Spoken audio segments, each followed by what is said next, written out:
Arkansas boy with a lifelong plan took the oath like his old man, then turned around proud and shook his hand. L.A. kid stood right behind, took a deep breath and signed on the line, while tears streamed from his mama's eyes. They hopped right up on that Greyhound bus, swapping stories. They laughed and cussed, and they talked about the girls that they loved. They made a pact, shined up their boots, got the call before it hit the news. No clue what they were about to do. Hey, ladies and gentlemen, it's Glenn Baker. Finish this fight hour on Tuesday, 3:30 p.m. Eastern time. Here we go. So we put out the little promo video yesterday for this upcoming episode. Guys, I'm going to tell you, we had about 10,000 people responding, pretty interested in this. I hope you're on today. We'll see what the numbers are when it's all said and done. But you can find us here on Facebook, X at Glenn Baker Band, Rumble at the Patriot Prayer Podcast, all those good places. I'm excited for this next guest. It's going to be the only show for the week. We're going to chill and take some time off for Thanksgiving. But, guys, sometimes opportunity just comes along. I can't even really tell you how. A buddy of mine about 2 months ago, we were talking on the phone. He's like, have you ever seen American Made? And I'm like, I don't know, man. I don't know if I have. He said, well, it's on whatever I've got, Prime. And so I went and pulled it up, and I had seen it. But I went ahead and watched it. Incredible story. Of course, Tom Cruise is a great actor, but the story itself was just incredible. It was talking about kind of my home area. I grew up in northeast Oklahoma, and this story was centered around Mena, Arkansas. And, you know, just like Hollywood normally does, they tell the story that's going to get you to buy tickets, but they don't tell you the whole truth. Well, guess what? About 2 weeks ago, I had a chance to meet the young man who's the son of the star of that movie, if you will. The story when the movie was created around his dad's story. Had a chance to get to know the son. And y'all, we're going to talk about some cool stuff today. His dad was a commercial pilot, went to work and done some work for the CIA, and we're going to dig into that because I don't even know if I know the truth about that. Ended up being recruited to fly for Pablo Escobar, smuggling into the United States cocaine and stuff. End of the day, turned state's evidence in the government. Imagine this. The government turned on him. The government threw him under the bus, and his daddy ended up in 1986 being assassinated by the cartel. This is going to be quite a story. Hey, y'all pay attention. Say hello to my new friend, Aaron Seal. Aaron, welcome to the show, man. Hey, Glenn. I'm honored to be here, sir. Yes, sir. Well, it's been a pleasure to kind of get to know you, and we've had some pretty good chats over the course of the last several weeks. I've already met some interesting people through you. A young man named Roger Reeves, man, that's a character. Yeah. And we'll be talking to Roger here in a couple of weeks. We're going to have him on the show as well. But we kind of got deep on some stuff, man. You and I spoke on the phone the first time, I think, about 2 hours. So let's just start at the beginning. Aaron, your daddy's name is Barry. Your mom is it Deborah or Debbie? Deborah, but she goes by Debbie. Okay. And you grew up in, the story said the movie was talking about Mena, but that wasn't the case. That's not really where you grew up. Tell me about your childhood. Where'd you grow up? Okay, yeah, I was born in Baton Rouge, Louisiana, and been here most of my life. I've lived a few other places at different times, but was born here. One of three full. I have an older brother, younger sister, and then I have older half brother and two older half sisters. Dad was married a few different times, and he was assassinated when I was 9 years old here in Baton Rouge, the Salvation Army halfway house. where he was through corruption and I don't even want to say incompetent judge because he knew what he was doing, but a federal judge that whose pride got in the way, I guess, and I believe he had an evil heart, and he set my dad up to be killed in a public assassination.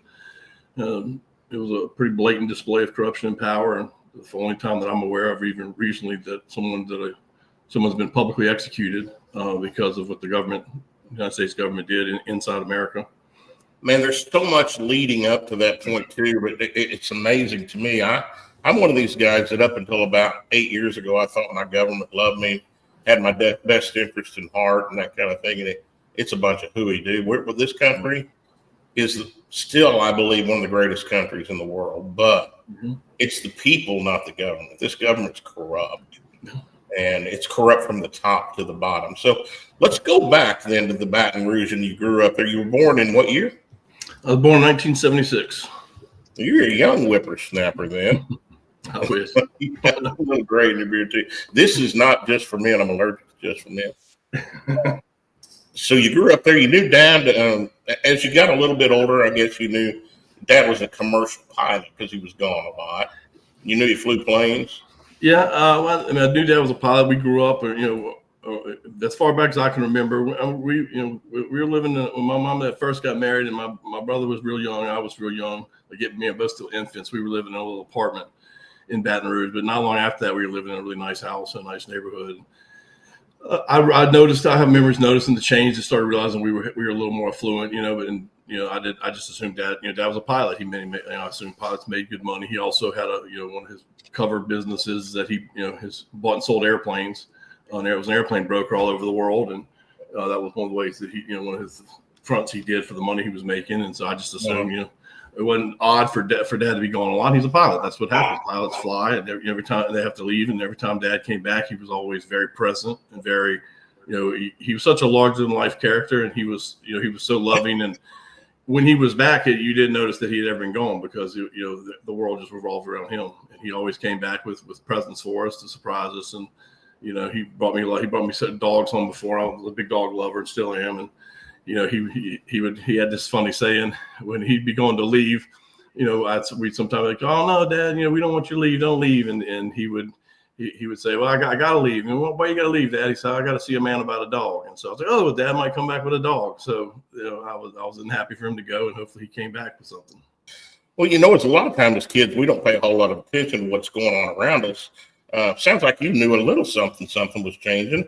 Coming from a real small apartment to what'd you say, a middle class home? I think he paid $350,000 for it cash back whenever. Well, that was a little bit above middle class back in that day. Then that was doing pretty good. And we Baton Rouge. Yeah, we had. I did know. I did notice we had several fleets of airplanes, helicopters. 4 or 5 helicopters. 5 or 6 airplanes at least. That was just the ones that I saw. He had other. One time when he was first getting into marijuana smuggling, he had. I think they were all 3 DC-10s that he was using for that because they had to be. You had to have a bigger space for cargo with the marijuana. And my dad had nicknamed his little fleet of planes the Marijuana Air Force. And so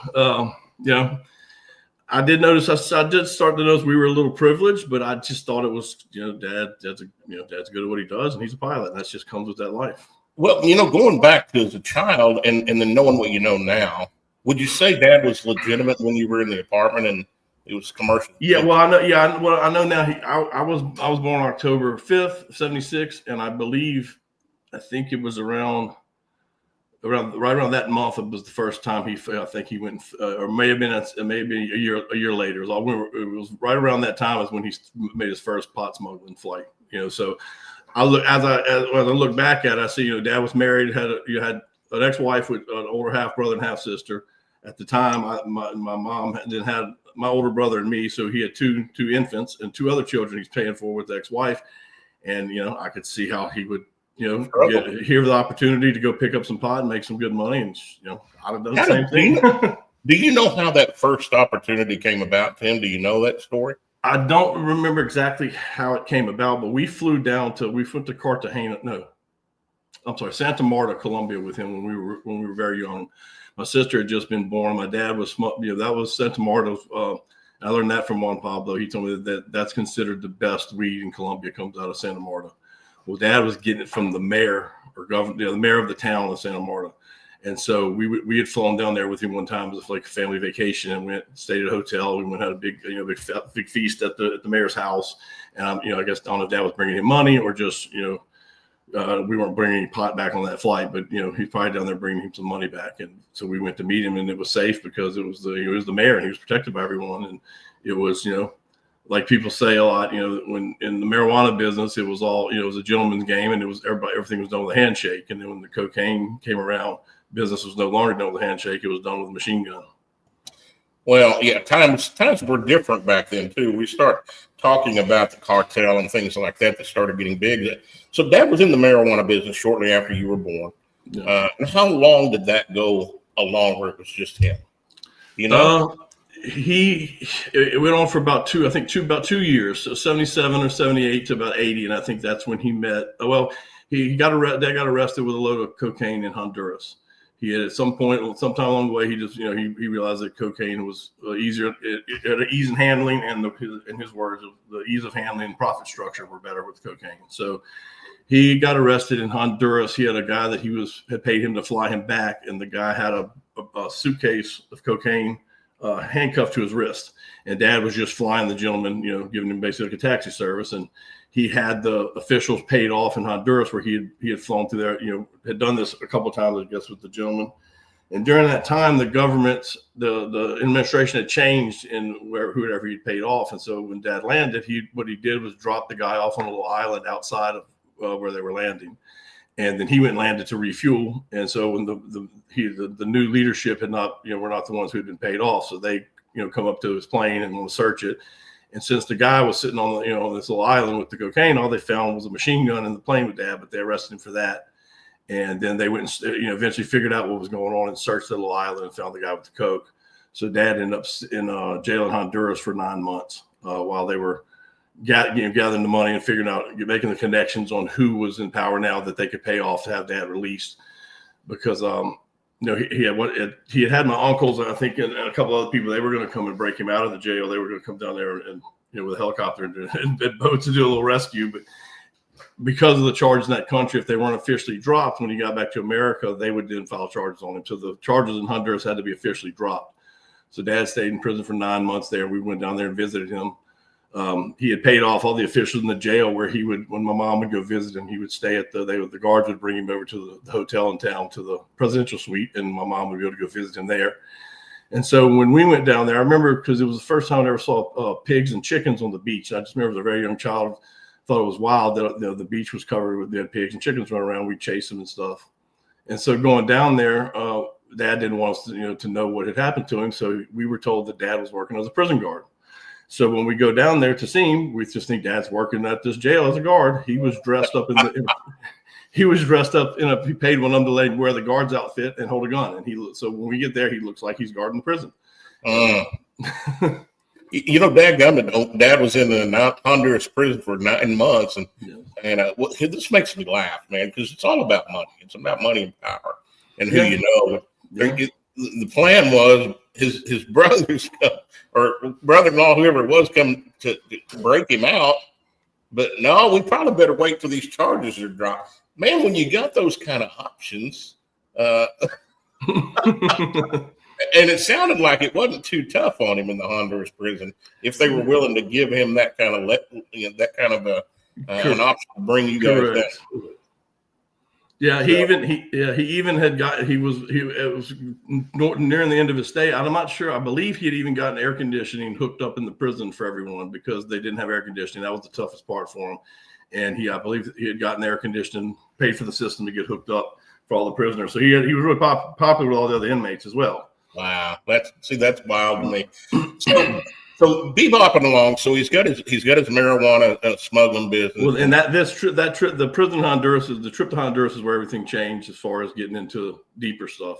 It was on the flight home from that trip is where he met Roger Reeves.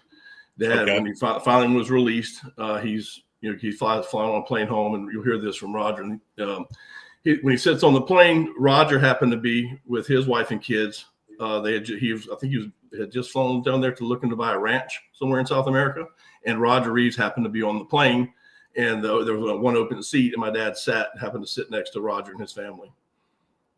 Well, with that being said, and I want to jump into Roger here in a minute. When did the CIA come into play? Because I don't know that I know the truth about all this. Yeah, I don't know if I can know exactly when. I've always been under the assumption now that Dad always had connections in the government. I mean, I don't think he was ever actually a CIA official where he cashed a paycheck from the CIA, but it's obvious Right. he did covert operations with him. He was the CIA asset. Mm-hmm. I mean, my dad was a Green Beret during Vietnam. He was in Army Reserves, and he was flying the Green Beret guys around in Southeast Asia, and so he was more of a contractor, not an operator. correct. And okay, all right, making sense. So he was doing that even prior to the marijuana business? Yeah, whenever the Vietnam War was ending, this is before Dad even got into marijuana smuggling.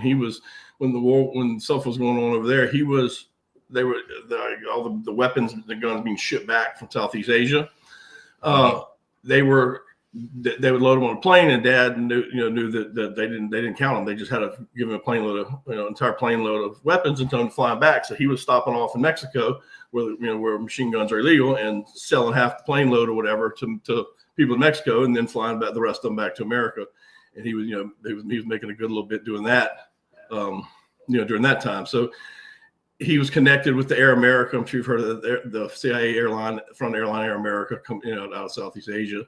He was connected with all that. All the names that keep popping up in Dad's story are all guys that were CIA connected, or actually CIA officials working, that were working with the heroin smuggling operations out of Southeast Asia back then.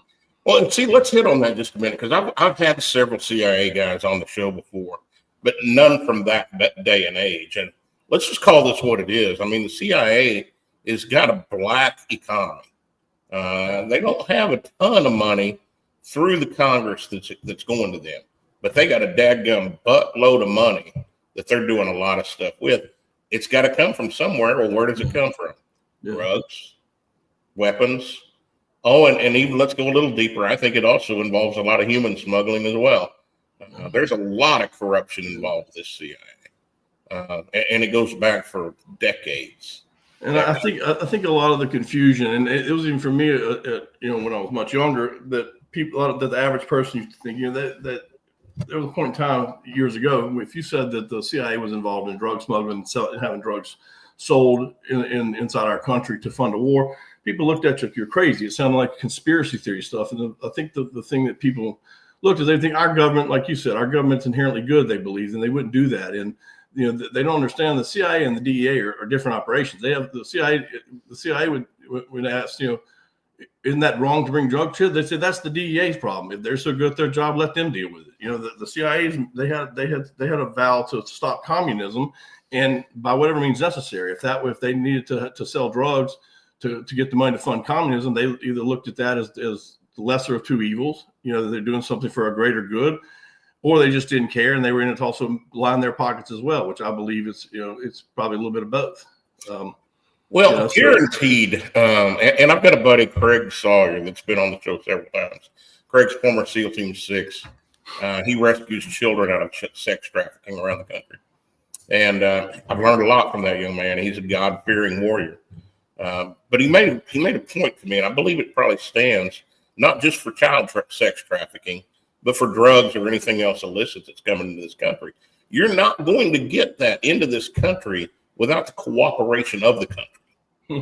If they want it stopped, baby, it's stopping now.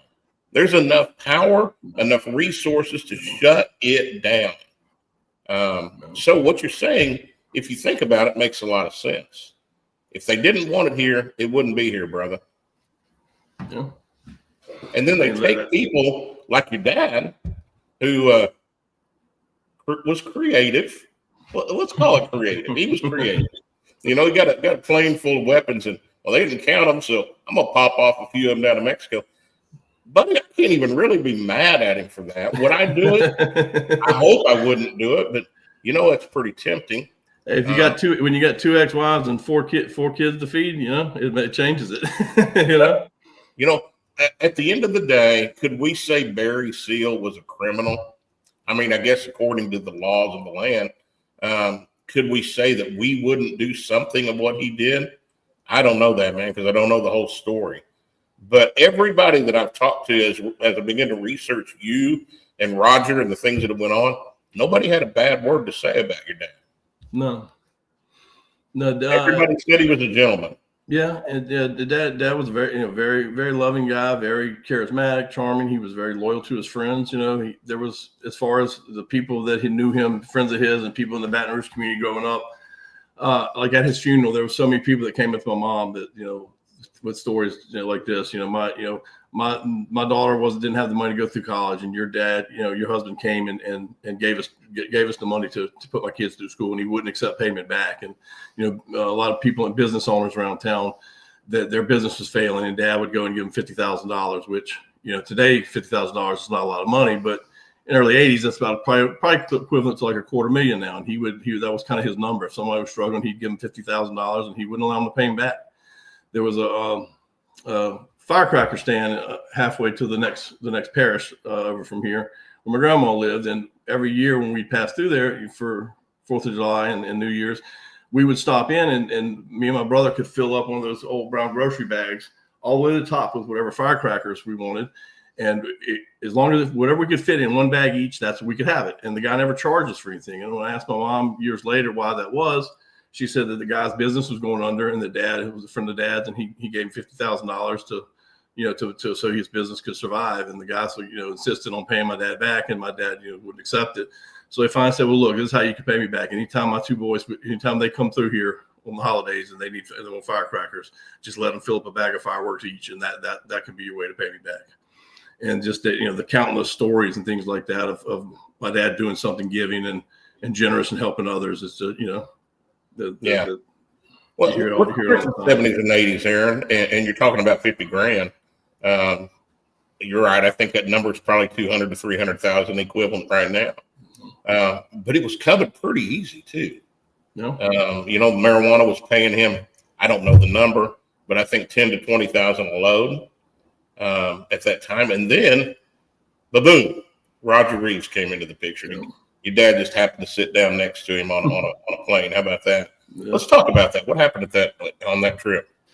Okay, so I believe that when the plane was taking off, Roger says this. He sees my dad sitting down, and he thinks at first, this guy, he looked like some kind of federal agent or something. The way, because my dad didn't look like most South American people on the plane, or just like your average, Caucasian looking individual. He looked very distinguished, and Roger thought this, he thought maybe it was some kind of setup for someone to trying to sit by him. But then he realized that his daughter and wife had picked the seats that there wasn't someone went assigned next to him, and there was one seat open, and then he sits in it. And so Roger was already at that point a pretty.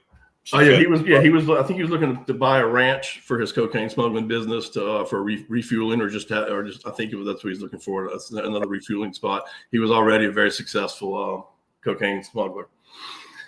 And so when the landing gear comes up on the plane, I think it made a certain noise, and Roger's daughter kind of got nervous, and asking him, "Well, Daddy, what's that?" And Roger said, "Oh, that's the landing gear coming up. Everything's okay." And so my dad leans over, "So you fly these things?" And Roger said, "Yeah." They got to talking about pilot stuff, and Roger's thinking, "Oh, this just seems like some kind of setup." And so he asked my dad, where you coming from?" And he says, "Oh, I just got out of jail for I forget. I think it was 40 pounds of cocaine. I think." But he said, "I just did 9 months in jail for a cocaine smuggling charge." And Roger's like, "Oh yeah, this guy's definitely set me up. He's definitely working. This ain't no way, And so Roger doesn't offer any really information past, about what he's doing. And then when they land at the New Orleans airport, we were outside at the tarmac waiting for Dad to get there. And he'd been gone 9 months. Now we had seen him a couple of times when we visited, but Dad had been, he'd been gone 9 months. And so when Dad comes off the plane and he sees all of us, and we're screaming, crying, "Hey, Dad!" Running up to him, my mom, I think my grandmother was with us, and my siblings. And Roger saw the emotion, the real emotion on her face. He's like, "Man, you can't fake that. You couldn't have these young kids fake that. That's not some. He has to be telling the truth. That's not some kind of police setup. There's no way you could stage all of that." So he walked over and told his wife Mara to write their name and number down on a card. And he walked up and said, nice to meet you, Submit Barry here. Hands him his number and says, give me a call. I may have some work for you. And so about a week later, my dad calls Roger up and say, I want to come out and meet with you. And Roger's, he's lived in Santa Barbara at that time. So he said, fly on out and come meet with me. And that's where the relationship began. Okay. So that was a happenstance, man. From Roger's point of view, I think at that point, he kind of recruited and introduced your dad to some of them big boys and the big players there in South America. And one of those being, I guess, one of the top people that Roger was flying for was a man named Pablo Escobar. Is that pretty accurate? Yeah. Roger was working for the Ochoa family. The Ochoa family was really, most people look at it and they think that Pablo Escobar led the cartel. He may have taken over at some point when he was on, fighting with the government and all the Civil War and stuff was breaking out. But the Ochoa families who were the genesis of the Medellin cartel, and they ran everything. And Roger was one of their pilots, and that's who my dad and they both met Escobar and probably carried loads for him. But they were working for the Ochoas. Okay, and so your dad was actually working for Roger at the beginning, correct? Yeah, he was working for Roger, who was working for the Ochoas. And I think Roger was paying Dad, $1.5 million a plane load, I believe it was. And I think Roger was getting $3 million, and he was paying Dad $1 million, I think. Where were they flying that to? Was that coming into the U.S.? Yeah, they were flying it up to when they first started. When they first were bringing it, Roger was flying it from South America up to Louisiana, to Lacombe, Louisiana, right outside of Slidell. There's a little small airport out there, I've been to Slidell, yes, sir. It's in Lacombe, little city, right in the little town right next to it. Yeah, they were flying in there, and Roger would land there, and then my dad was in charge of offloading the plane. And they loaded onto vans, and was just in charge of distributing it and getting it to the people in New Orleans, the mafia guys in New Orleans, or the cartel connections down in Miami. And then Roger, one of the trips when Roger was flying in, it was they were obviously making these plane landings at night and doing all this, and it was really dark, and it just happened to be a really, really foggy night. And that the fog coming off Lake Pontchartrain and in the swamp. If you've ever been up in there at that time, or out in those marshes, you know how that is. And it was so foggy, Roger couldn't see the land in the dark at the little airport out there. So he circled around till he was about to run out of fuel, where he just had to land. And so he had to fly over to the New Orleans airport and landed at the New Orleans airport with a airplane loaded with cocaine from front to back. So he parks on the tarmac and he's just waiting. He said that it was so foggy, the airport was closed. So there was no one there. It was one of the few times they actually closed the airport because of the fog. So he's sitting out there hoping no one comes up and, he's going to arrest it. And right before the sun comes up, when the fog's lifting, he hurries up, cranks the plane up and takes off and gets out of there. So after that experience, he said, he was just, I'm going to get caught doing this. It's just, there's no reason for me to keep doing this. He asked my dad, Barry, would you meet me halfway and pick up the loads? And my dad was, more than eager to do it. So at that point, Roger started flying, I believe, up to Nicaragua is where he would fly up to Nicaragua, and my dad would meet him there and, swap it over to my dad's plane, and then he would fly it back and still do the distribution to okay. New Orleans or Miami. Well, down the road, there becomes another pretty big connection. In fact, probably the one that's closest to my not my heart, but my brain, is where did Mina come into play for your dad? How did that all come? Excuse me.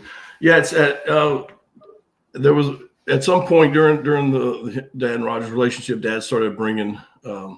He was paying off officials, and there was officials in Louisiana that he was paying off for cover at times. And at some point, he started paying off officials in Mina, Arkansas. I think because there was a lot of police agencies in Louisiana that were starting to follow Dad, or at least knew of what was going on, or trying to figure it out. So he was flying. They started taking the loads to Mina, Arkansas, and from how Roger tells it, Dad would tell him, it's going to be $50,000 extra to land in Mina with protection, where I can't get caught. But every time my wheels of the plane touch the ground, it's going to be $50,000, and it's paid all the way to the top.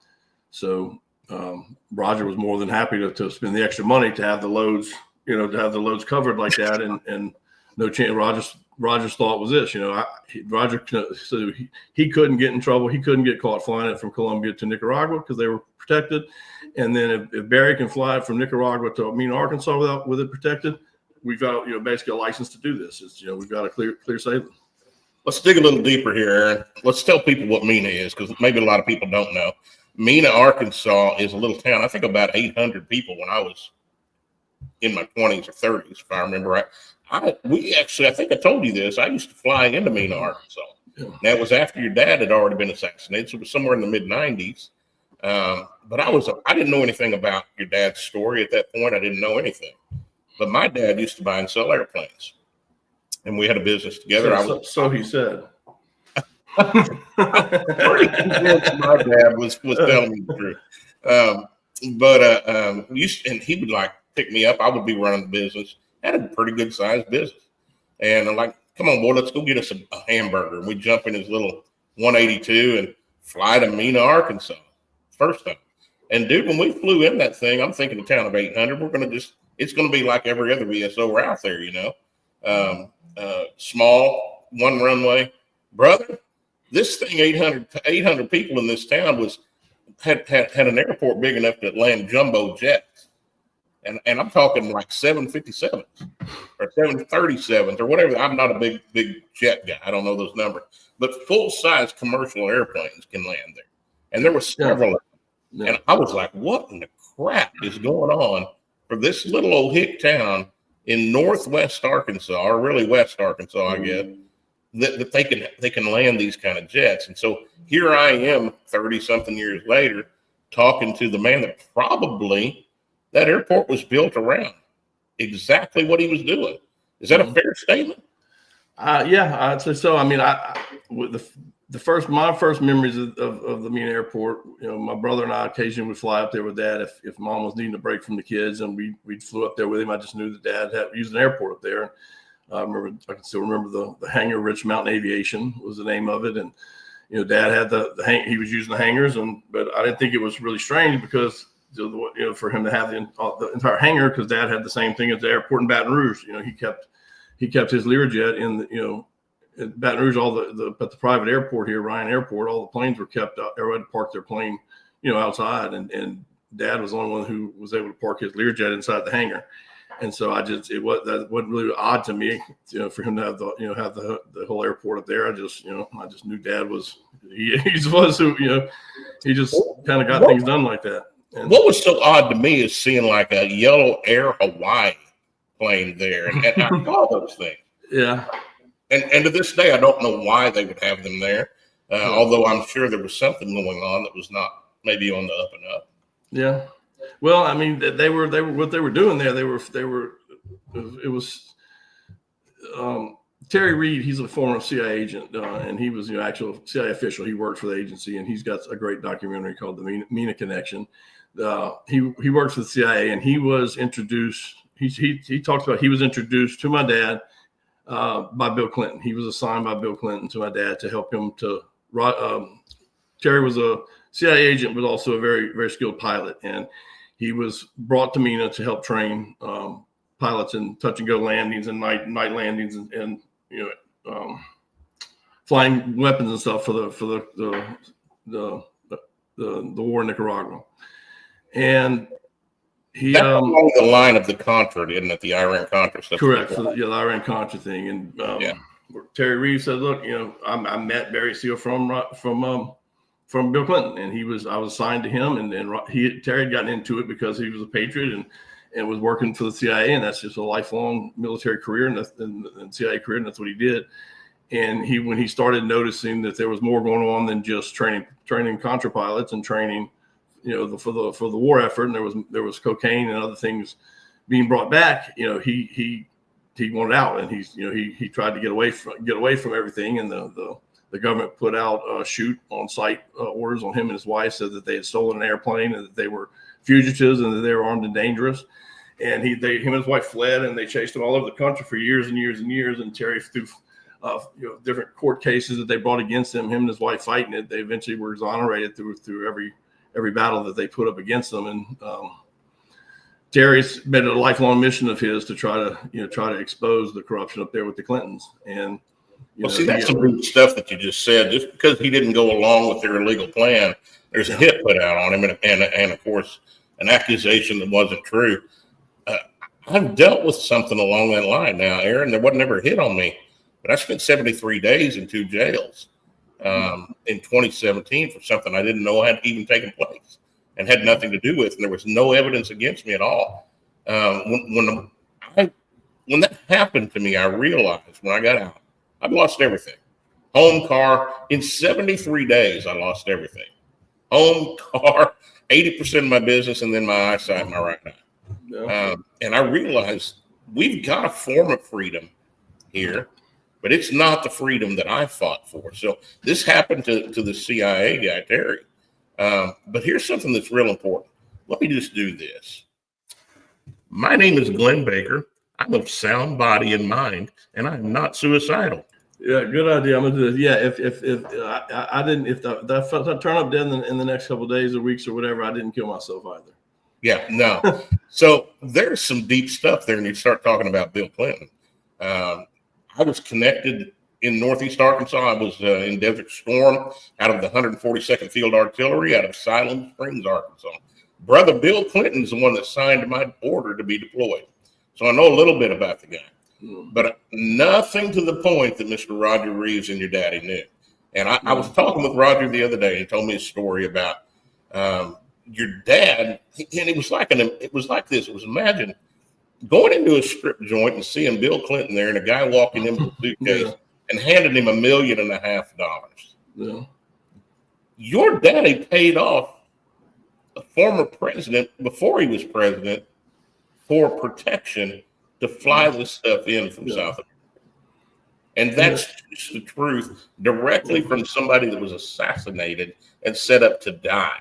And that scenario that Roger was describing is actually, that was a scene that was in one of the original scripts for the American-made movie. It was first titled Mina when they first had bought the script for it.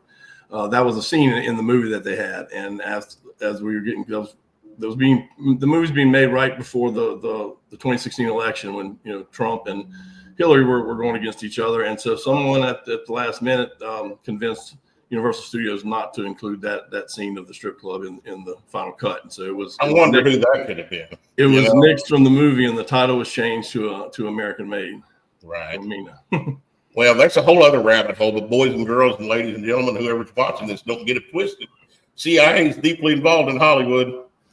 Project Mockingbird is real, y'all. Yeah. They got a lot of ties there, and most of what you see is not by accident. So just like that, I mean, they could have put the truth out there, but it was more about, let's give them a little bit of something, but we're going to only entertain them.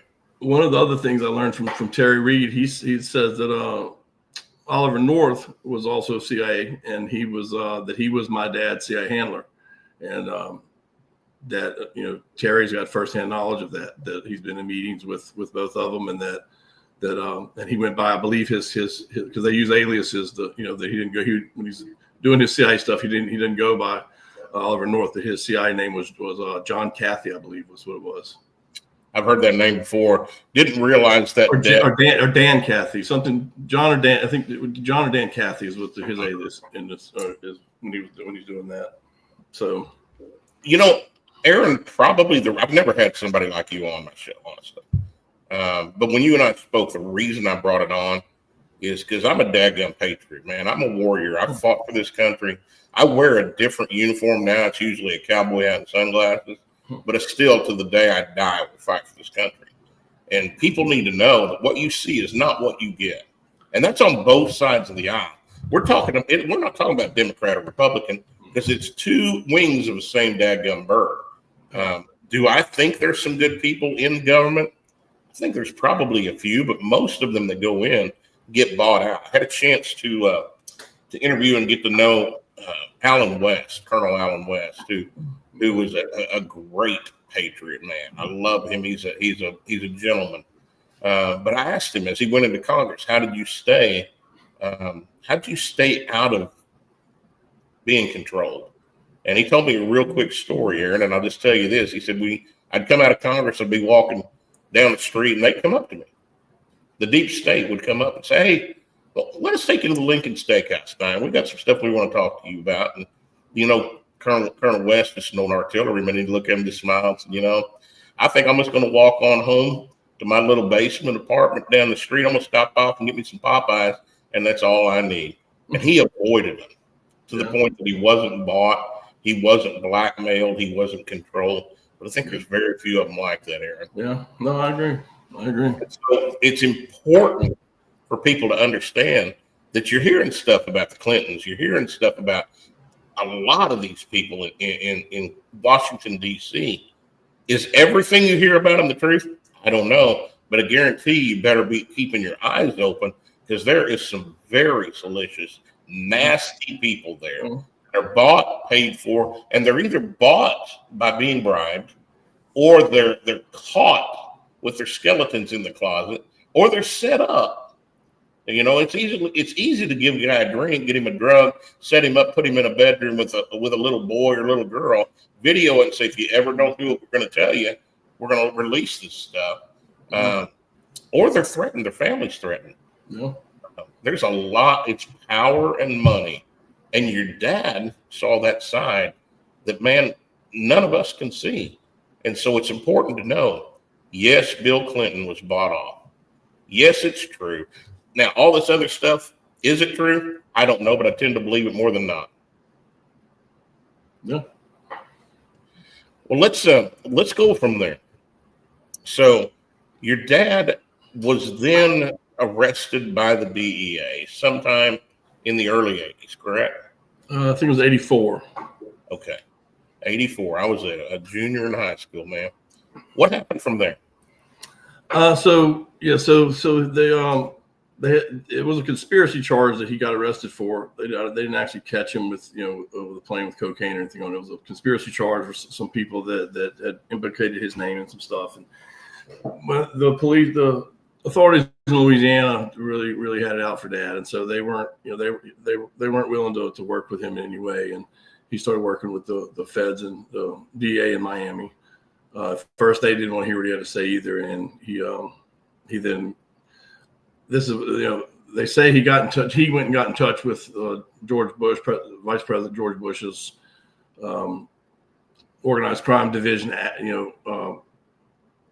that time. But that's what I thought. That's what I was always heard.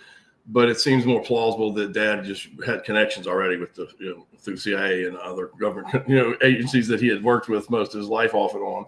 And don't forget George H.W. was in charge of the CIA in the 60s. So exactly, and so for however it worked out, Dad, he was trying. They were trying to give him 3 life sentences, and so he just he would have went to prison for a little while if he could have done any time. He still had all his money in foreign bank accounts. But they were trying to get him with a RICO charge and continuing criminal enterprise, and they were going to throw him away with 3 life sentences. He just knew that he couldn't get out of that.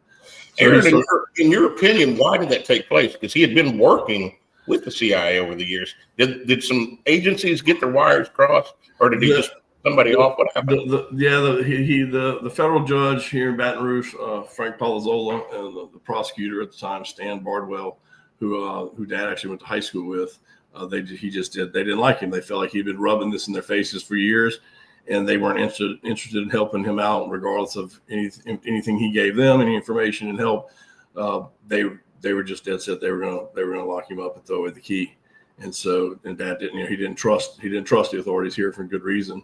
So when he started working with the DA guys in Miami, and he was giving them so much, they had no idea how much cocaine was coming into America. They had no idea. They didn't have anybody inside the cartels. They couldn't get indictments on Pablo Escobar and Joey Ochoa and Rodriguez Gacha. They couldn't do all that. And so that was during the 80s cocaine wars down here in Miami, where it was crazy in Miami before that time.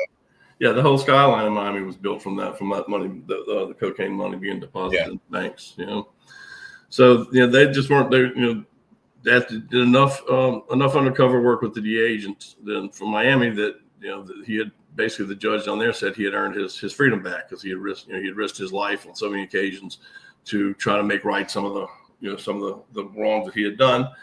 And so they made it, they were convinced the judge was going to give him a certain amount of time. He was going through jail time in Florida that he wasn't able to work off the entirety of the sentence that he was going to have there. And he did so much undercover work and so bravely for the government there that they decided they were going to give him probation. And so he had his attorneys work out a deal in Baton Rouge that he would get no more time in Baton Rouge than he was given in Florida. And Baton Rouge was convinced he was definitely getting time in Florida. So when it came back that he was given probation, they had already signed the agreement that they had to give him probation as well, because they could give him no more jail time than he got. They were not believing that he was going to get not get any time. And so they were pretty mad about that. And so to circumvent that is why the federal judge here, Frank Palazzolo, made it where Dad had to be sentenced to the Salvation Army halfway house. So part of his probation was he had to report to the halfway house at I think it was 6 p.m, and I think he couldn't leave maybe 6 to 8 in the morning. He had to be there overnight, and it was published in the paper, and it was court transcripts, and he did that too. So because he was aware, everybody was aware there was a hit out to kill Dad, and the judge, when asked about it, basically said he didn't care. Well, there was a hit out to kill your dad at that point because he turned evidence over. He turned evidence over against because of the pictures he took of he took out pictures of Pablo Escobar personally loading cocaine on his C-123 in Honduras. I'm sorry, in Nicaragua. So them knowing there was a hit out and putting him at a certain specific place at a certain specific time was basically a death sentence for him. Oh yeah, absolutely. Call it probation, but it was a death sentence. Yeah, and they knew that. The judge said he didn't care. The federal agents had really gotten close to my dad from Florida, and so they went to the judge when he did that and said, "Well, look, let us take custody of Barry. Instead of making him go to the halfway house, we were going to move him and us, the rest of my family. They were going to move us to a military base. I forget what it is I think it's in Pensacola, Florida. I'm not sure if it's a Navy base or there's some military base there. They were going to move us and have us live on the base as a measure of protection for Dad. And Judge Palazzolo came back and declined it. And he wouldn't allow that. And even though he was going to be under the custody of, the DA from Florida, and when they asked him why, his reason was, I'm not allowing Barry Seal to move to a drug state like Florida. So is this the judge that your dad went to high school with?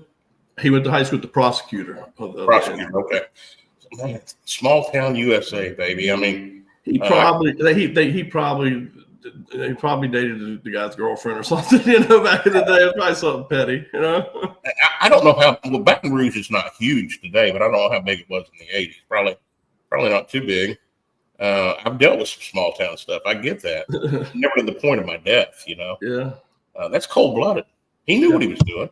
Yeah, and the thing about it, there's a lot of ironies in my dad's life story. But the thing about it, the most ironic to me is that the federal judge who did all that, he turns out he was a drug addict, and he was addicted to opiates and pain pills. And the last few years that he was on the bench, they had to vacate all of his sentences for a several year period because it turns out he was doctor shopping and addicted to opiates. Ain't it always the case, man? That's why I've got skeletons in my closet. I do, but I've got them all named, and I can open up the closet and introduce you to Billy Bob. And I've been transparent in my life, dude. That stuff that you hide is going to come back and bite you in the butt. Yeah, every time. So let's move on, I guess, and we need to talk about what happened to your daddy, and that was in 1986. What was the date? February 19th, 1986. How old were you? 11, you said? I was 9. 9. Wow. Day that changed your life forever. Yes. How did you find out about it, Aaron? On that day, for some reason, I had to stay after school that day. I'm not sure what it was for. And so my mom and dad had picked me up from school, and we stopped at little restaurant right there on Perkins Road in Baton Rouge, and we were meeting with it was an architect guy that was meeting us there because my dad and mom were looking at getting tennis courts and a pool put into the yard next, the side yard of our house. And so we just sat and ate, and I was just listening to the adults talk about their stuff, and And then at one point, my dad looks at his watch and he's like, "Oh shit, Debbie, it's close to for like 5:30. I got to get going." So he kissed me on the cheek, bye, jumps in his car, and he takes off. And my mom and I, got in her car and went to the house. But when we get there, I'm outside playing basketball with one of the guys that worked for my dad, who kind of did work around our house. It's got Pat, and he kind of did yard work and just helped things like that and anything with us kids. And him and I were playing basketball, and next thing you know, my mom comes running down the sidewalk out the house, real frantic, saying, Pat, get the kids in the car. Hurry, Barry's been shot.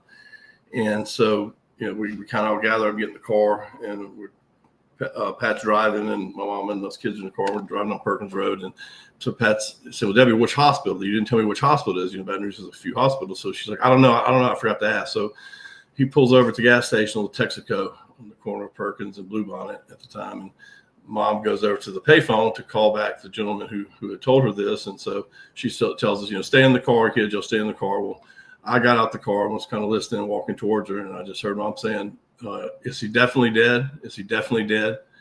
And the gentleman on the phone saying, Debbie, don't come out here. We're not at Barry's not at a hospital. We're still at the Salvation Army, and do not come here. Do not bring your kids here. Yeah. And her shoulders slumped down and hung up the phone. And she was crying and said, Aaron, get back in the car, and we got back in the car and went home. And then family and, friends there started showing up, and, it was, I realized it was real. Wow.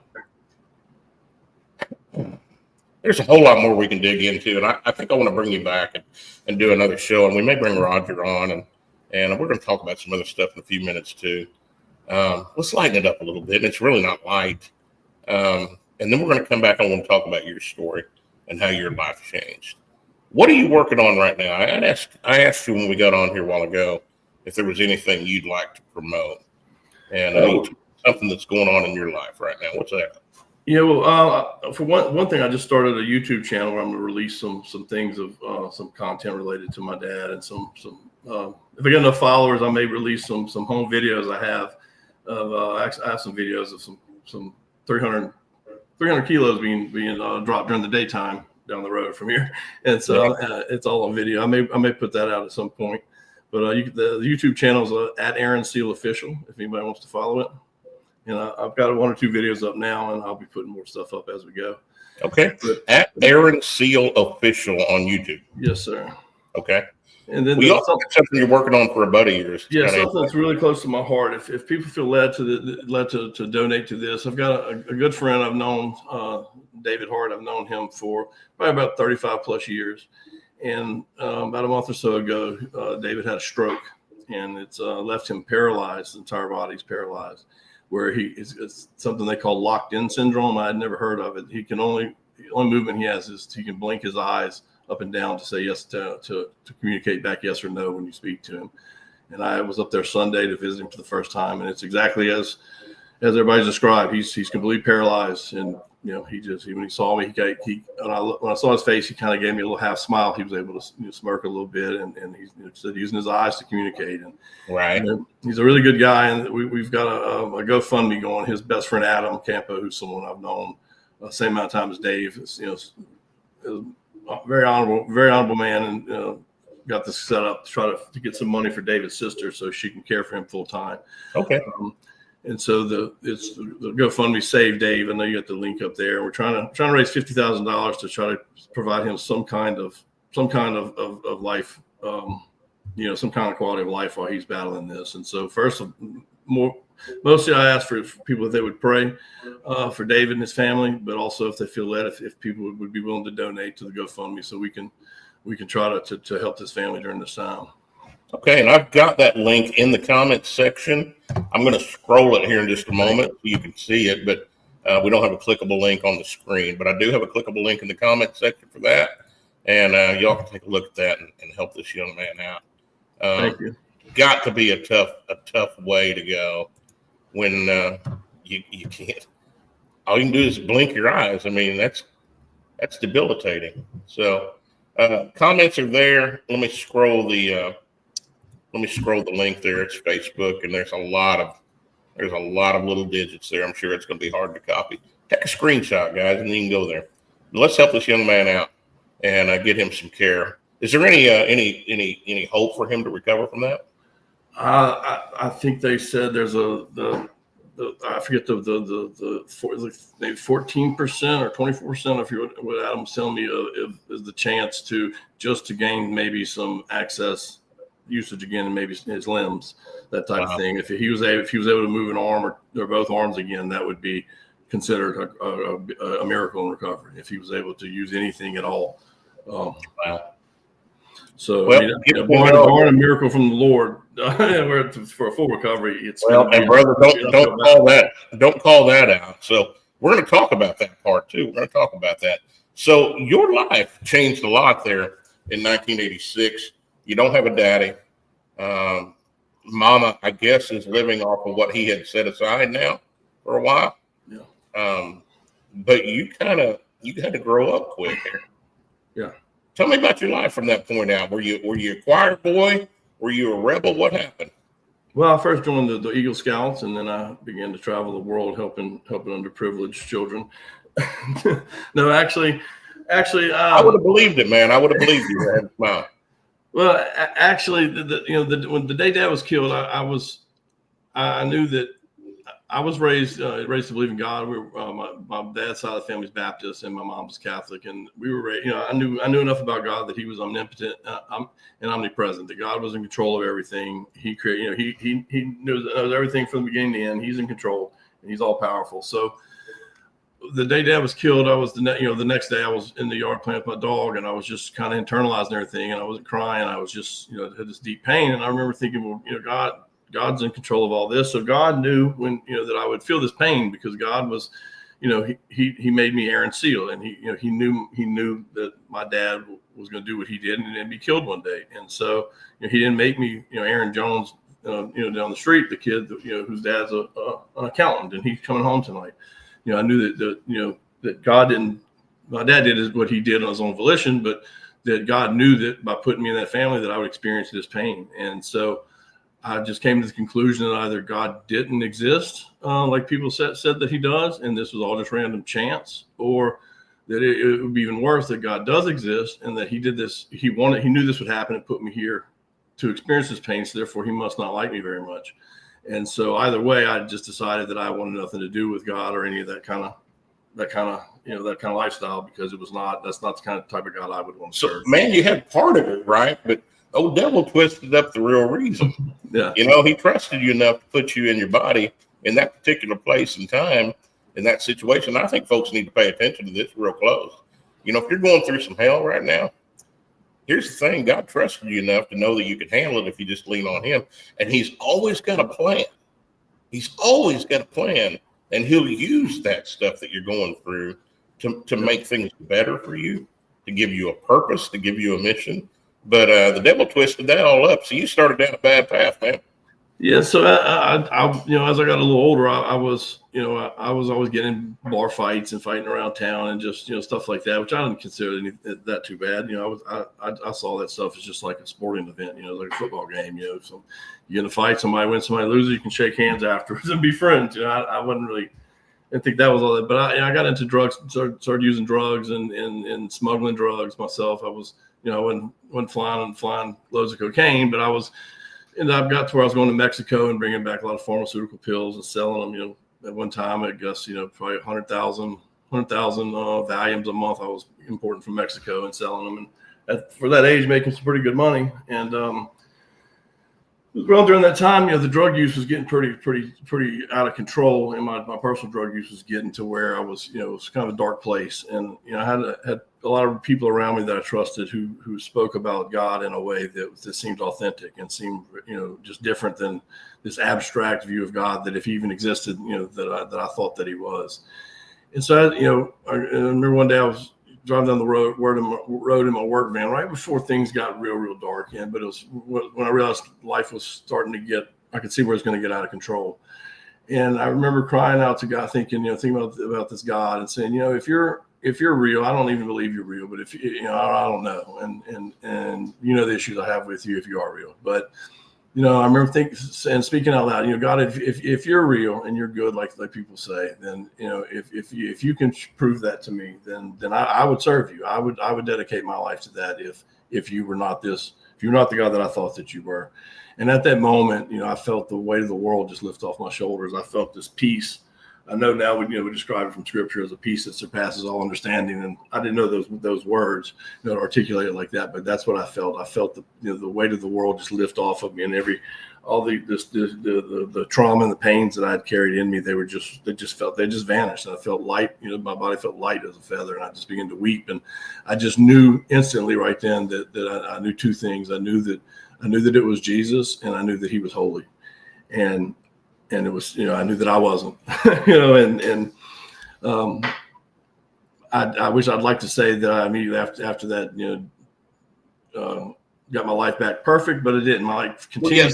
That, as a Disney story, that should have said, and he lived happily ever after. Yeah, exactly. And he saved the princess and all that stuff.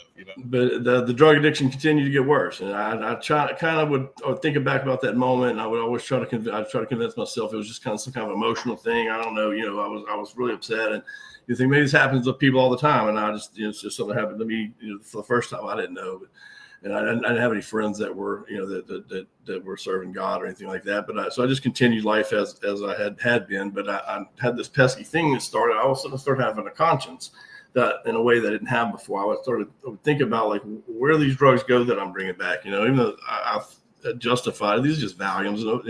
I don't even know what takes those things. It's not like it's heavy drugs.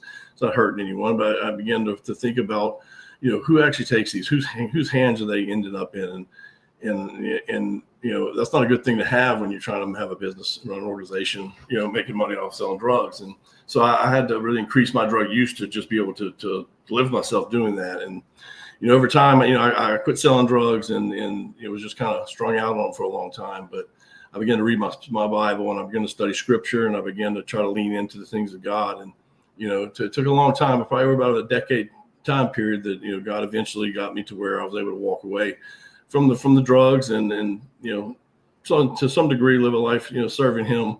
I got ordained as a minister.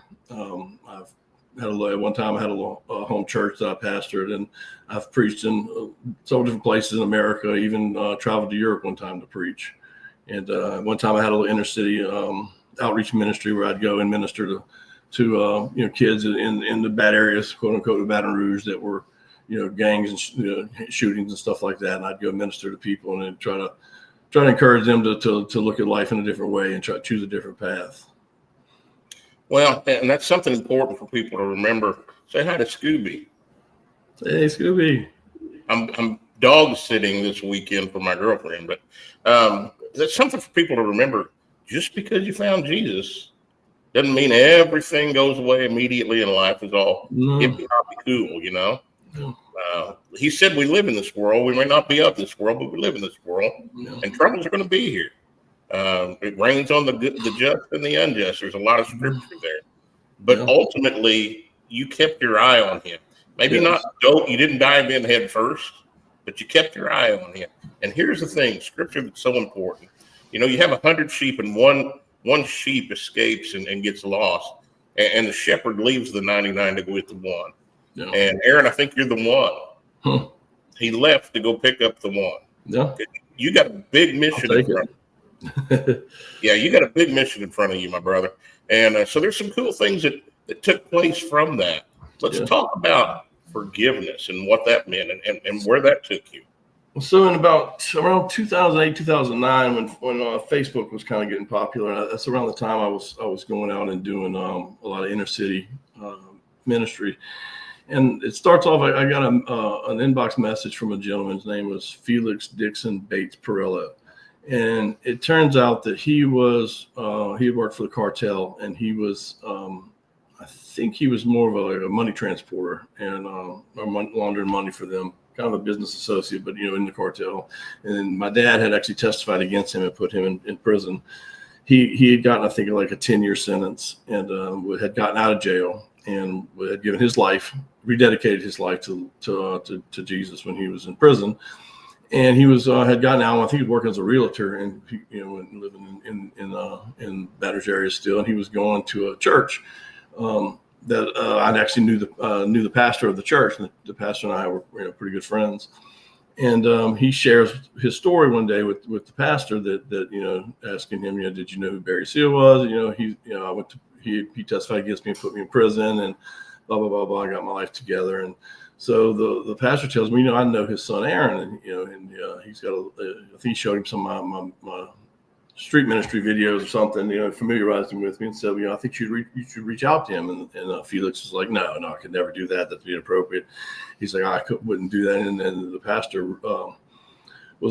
name is Ricky Sinclair, and Brother Ricky was like, man, I really think Aaron would receive it well. He's a believer, and I think he would receive you very well. So Felix, sent me a message telling me all this on Facebook. And so it was at that moment I realized, okay, these are not just stories I grew up with, and stories that you read. And there are lives out there that were affected by my father in one way or the other, negative and positive. And with social media now, there's actual people getting out of prison who what my dad did affected them in whatever way. And these people are looks like they're going to start to cross my path, or could. And so I need to decide how I'm going to react to this. Is this something I just want to ignore? Is this something? Do I want to get angry at him for contacting me? How do I want to respond to this? And what would I be preaching when I'm out there talking to people about, and what would be the right thing to do? And so I took the opportunity. I said, well, look, I hope you could, hope you'll forgive my dad. Be willing to forgive him for what he did, for testifying against you and putting you in prison. He was, very like, oh no, Aaron, what your dad did actually saved my life. He said I was I'd gotten into a lot of darkness that I didn't, intend to get in, and the cartel probably would have killed me at some point anyway. What your dad did actually probably saved my life, and definitely it helped me to get back on track and get my life back, serving God. So he was really, good with it, and so through that, he and I started to become pretty good friends, and he tragically died before I got to meet him in person of a heart attack. But that set the precedent for me of how I decided I was going to react and deal with these things if it ever came across me. Things from my dad's story that now intersecting with my life as an adult. And well, it's one thing to give forgiveness. It's another thing. It's another thing to give forgiveness to somebody that's taken everything from you, and that's how this progressed, if I understand correctly. Correct. Yeah, this was what laid the foundation for what would happen next for me. We're running a little bit long, and I don't mind if you don't mind. No, I'm fine. But let's tell the folks in the rest of that part of the story.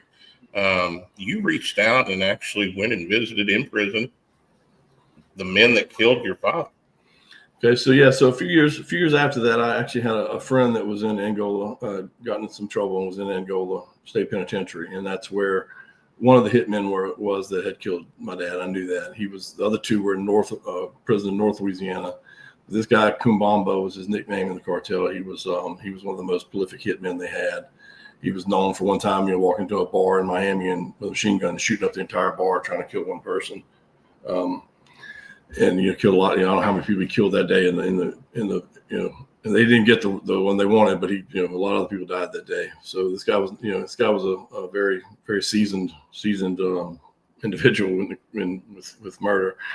So as I'm looking up, when I was told my friend whose name is Chad, who's in Angola, they told me that he had an email account where you could email him, and so as I'm looking up his JPay number on the prison email, I was thinking, Kumbamba, who was in prison under the name Miguel Velez, I know he's in the same prison. I wonder if I could just look his JPay. And I looked up Miguel Velez and found his email. And I took that opportunity. So I went ahead and emailed him and just wanted to let him know, because my thought was this, I wonder if he might not be sorry for what he did. He might not care. He might not want to hear from me. He might think it's a good thing, or he might be repentant. I don't know. But I just felt like, because in my heart, I had no ill will against him. And at the time, my mother didn't either.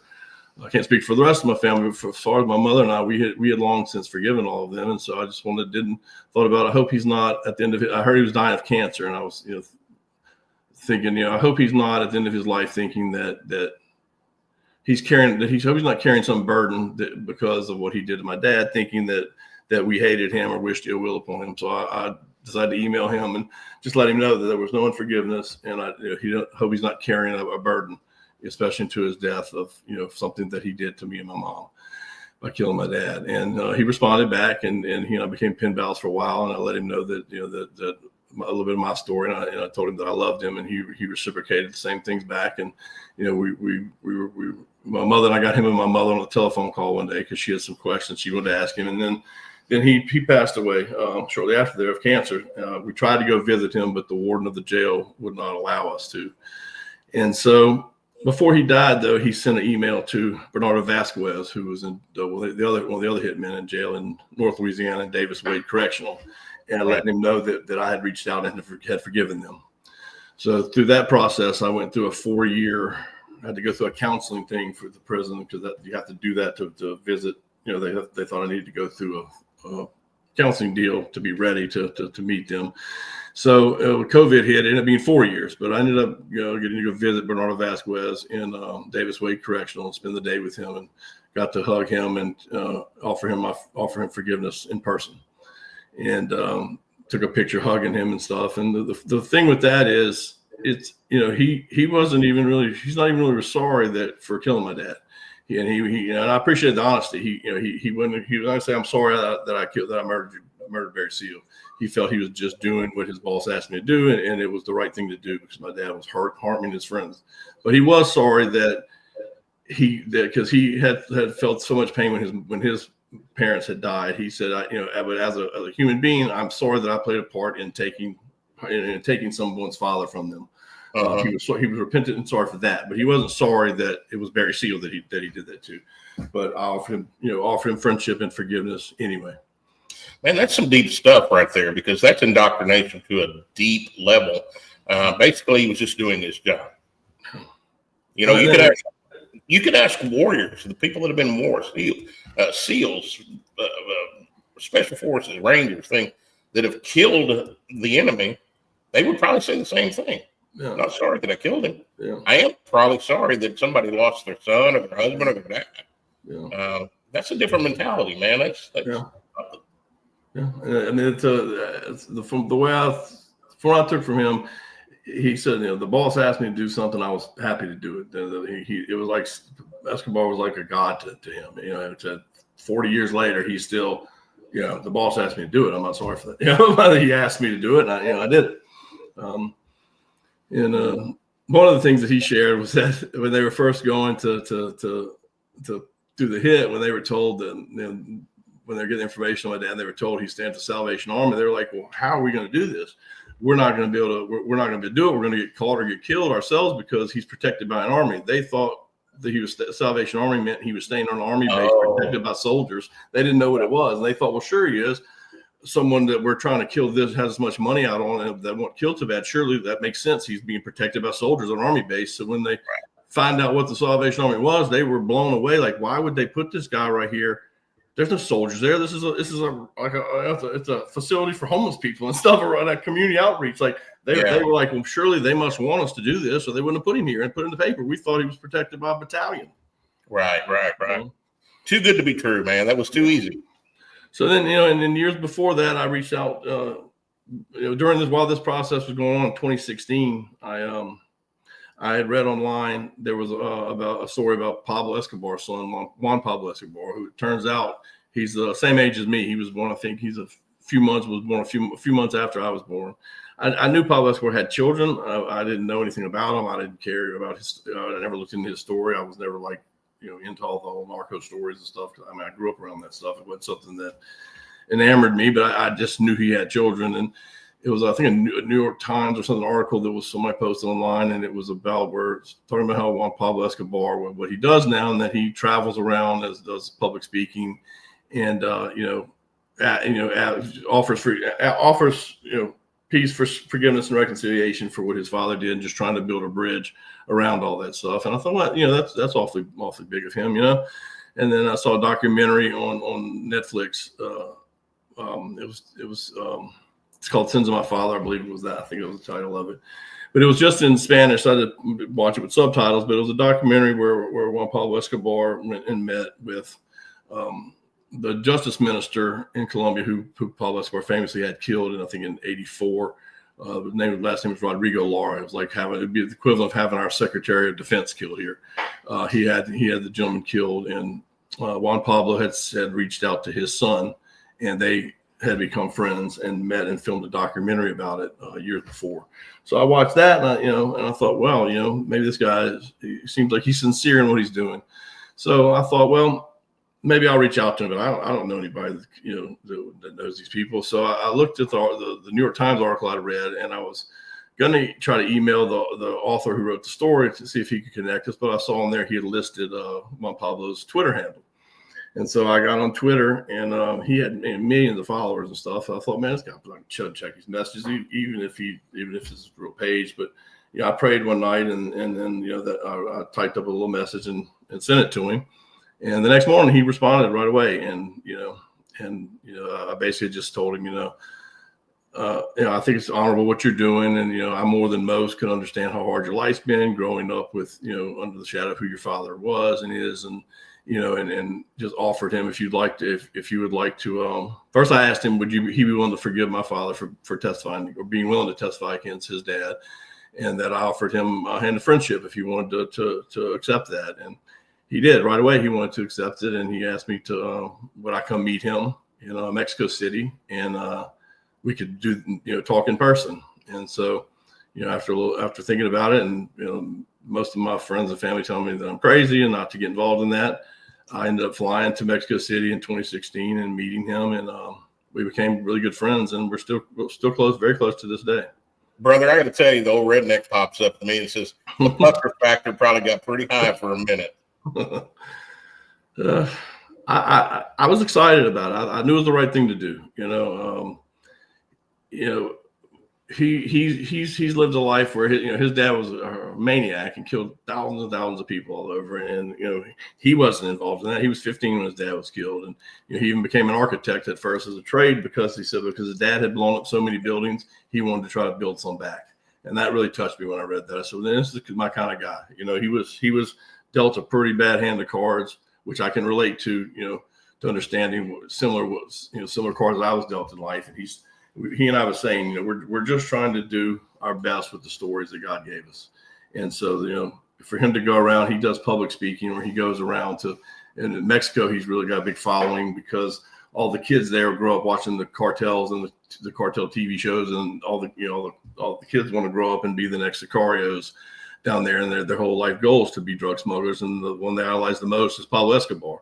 And so he goes and does free speaking engagements to stadiums full of kids, trying to telling them, look, that life looks glamorous on TV, but it's not as glamorous as you think. He gives an example of one time when they were on the run and the government and the Cali cartels hunting them down, that they were saying he was staying in a little apartment. They were hiding in this apartment in a city, and directly across the street from him was a grocery store. And he had a pallet in the living room with $3 million in cash for them to use. And he said he went for a 3-day period without eating because he was too afraid to cross the street to buy bread, even though he had $3 million in cash sitting there. So he said, you see this, they glamorize the stuff in the media and on TV, but it's not, you don't romanticize it. It's not as glamorous as you think it is. And that's not a path for kids to want to aspire to go down. It's never as glamorous as people think it is. You can ask anybody that's in the spotlight. They don't see the grind or the danger or the things that go involved, especially on the criminal element, but that's in anything. We see what we want to see. Yeah. I want to end with a couple of things here. I know some folks that are in Colombia, that are from Colombia, had a chance to talk to a few of them. Pablo Escobar, I think in the beginning was looked at as like a Robin Hood hero. Yeah. He was robbing from the rich and giving to the poor. And then something changed when the Civil War started taking place. And there was a switch that flipped. And like you said, he became kind of a lunatic, crazy. Yeah, he was a monster. He paid to have my dad's brains blown all over the sidewalk. But yeah. Well, there's even a connection that I have. I think I told you this the other day here in South Florida. Juan Pablo's going around also asking people for forgiveness, which is kind of ironic. You two are on the same path, similar. But I've got a friend here. In fact, I've had her on my show. Her name is Debbie. She's Chinese, was born in Venezuela. No, I'm sorry, born in Panama, raised in Venezuela and educated in Mexico. And she is a U.S. citizen now. She's been a widow for many years. Her husband died when her 3 boys were young. But when she was 22, she was an executive of a big company out of Venezuela and used to travel to Colombia an awful lot. And when I told her this story the other day that you and I had chatted, and I told her about Juan Pablo, her whole demeanor changed a little bit. And when she was going to Colombia during that time, was in the height of the Pablo Escobar craziness. She said we would go in, we'd be frisked 7 times. Go to the hotel, we couldn't leave the hotel; it was too dangerous, and be frisked 7 times on the way out. So it was just a wild time. And she had a friend who was also an executive for the same company. And this female friend of hers ended up being on the flight that Juan Pablo blew out of the air. Pablo Escobar, yeah. Out of all the people in the world you and I meet, you meet Juan Pablo, ask for forgiveness. I have a friend who had a very close friend that was killed by his father. What are the odds of that, man? Yeah. Pretty astronomical. You ought to buy a copy of his book, Infraganti.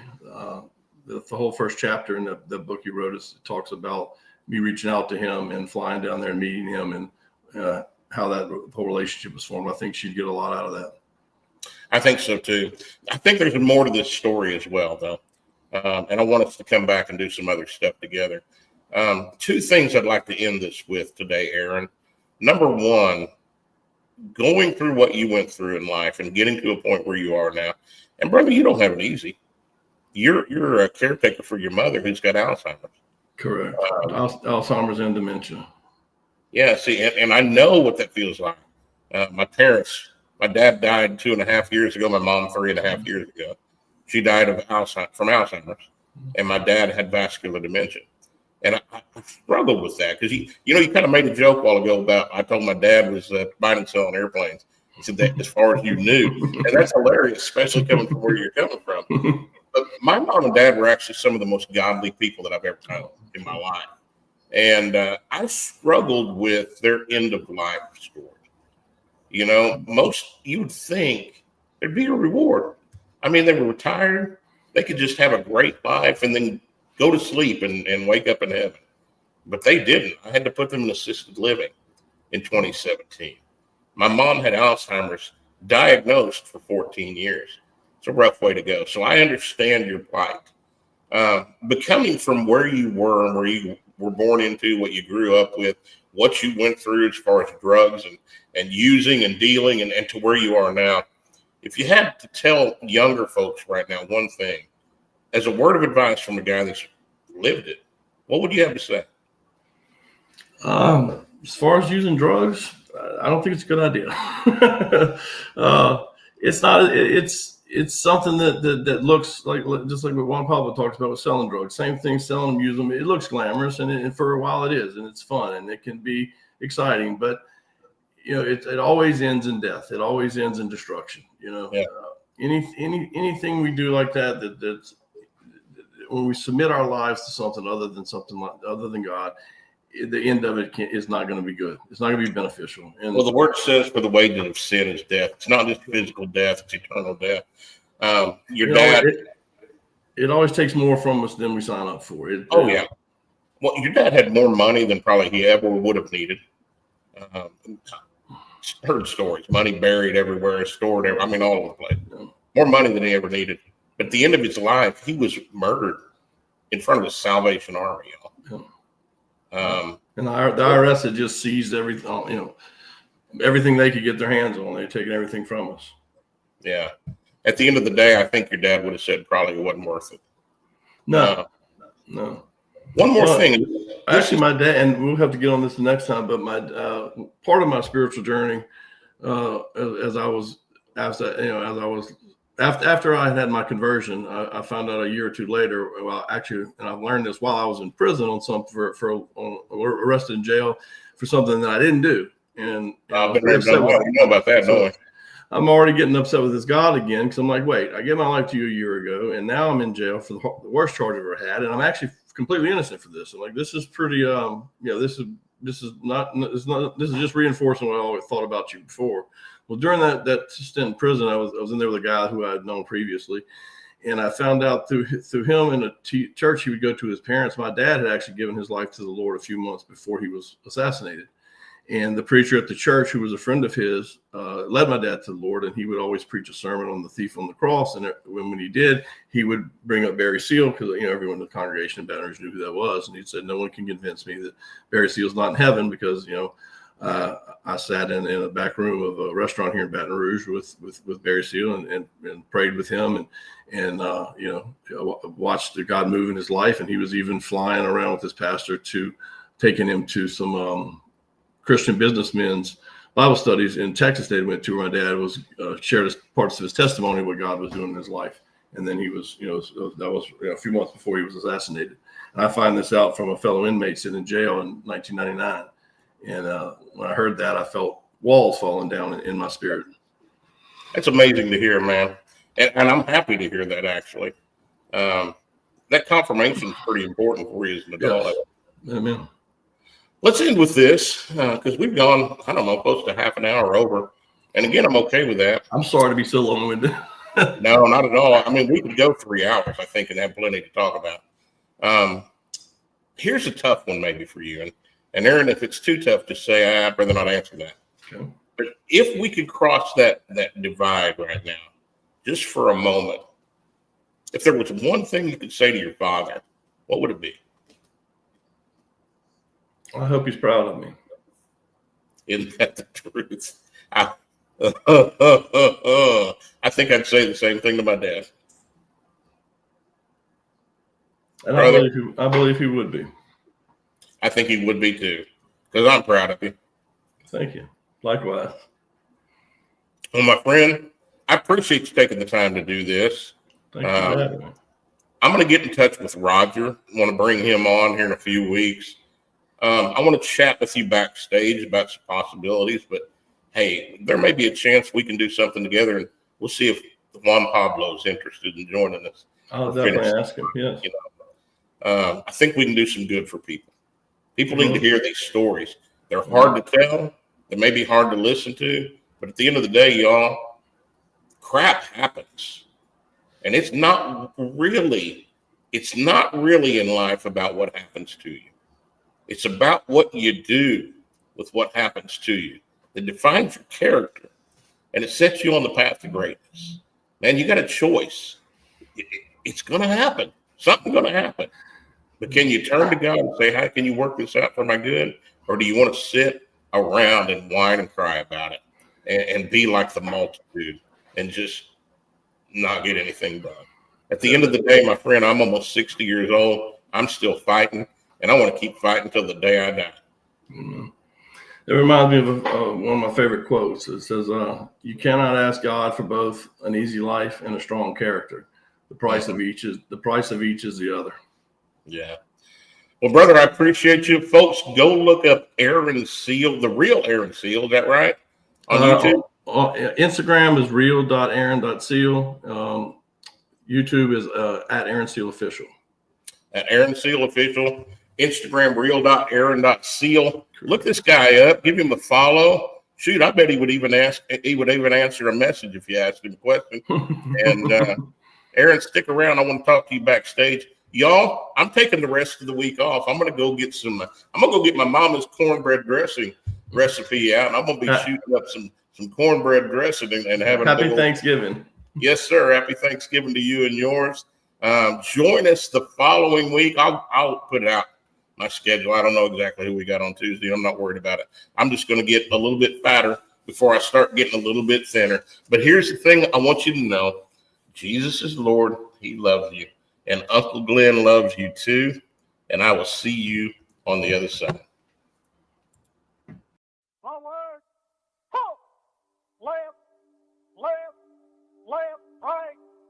Your left, left, left, right. Down, down, down, Arkansas boy with a lifelong plan took the oath like his old man. then turned around proud and shook his hand. L.A. Kid stood right behind, took a deep breath and signed on the line, while tears streamed from his mama's eyes.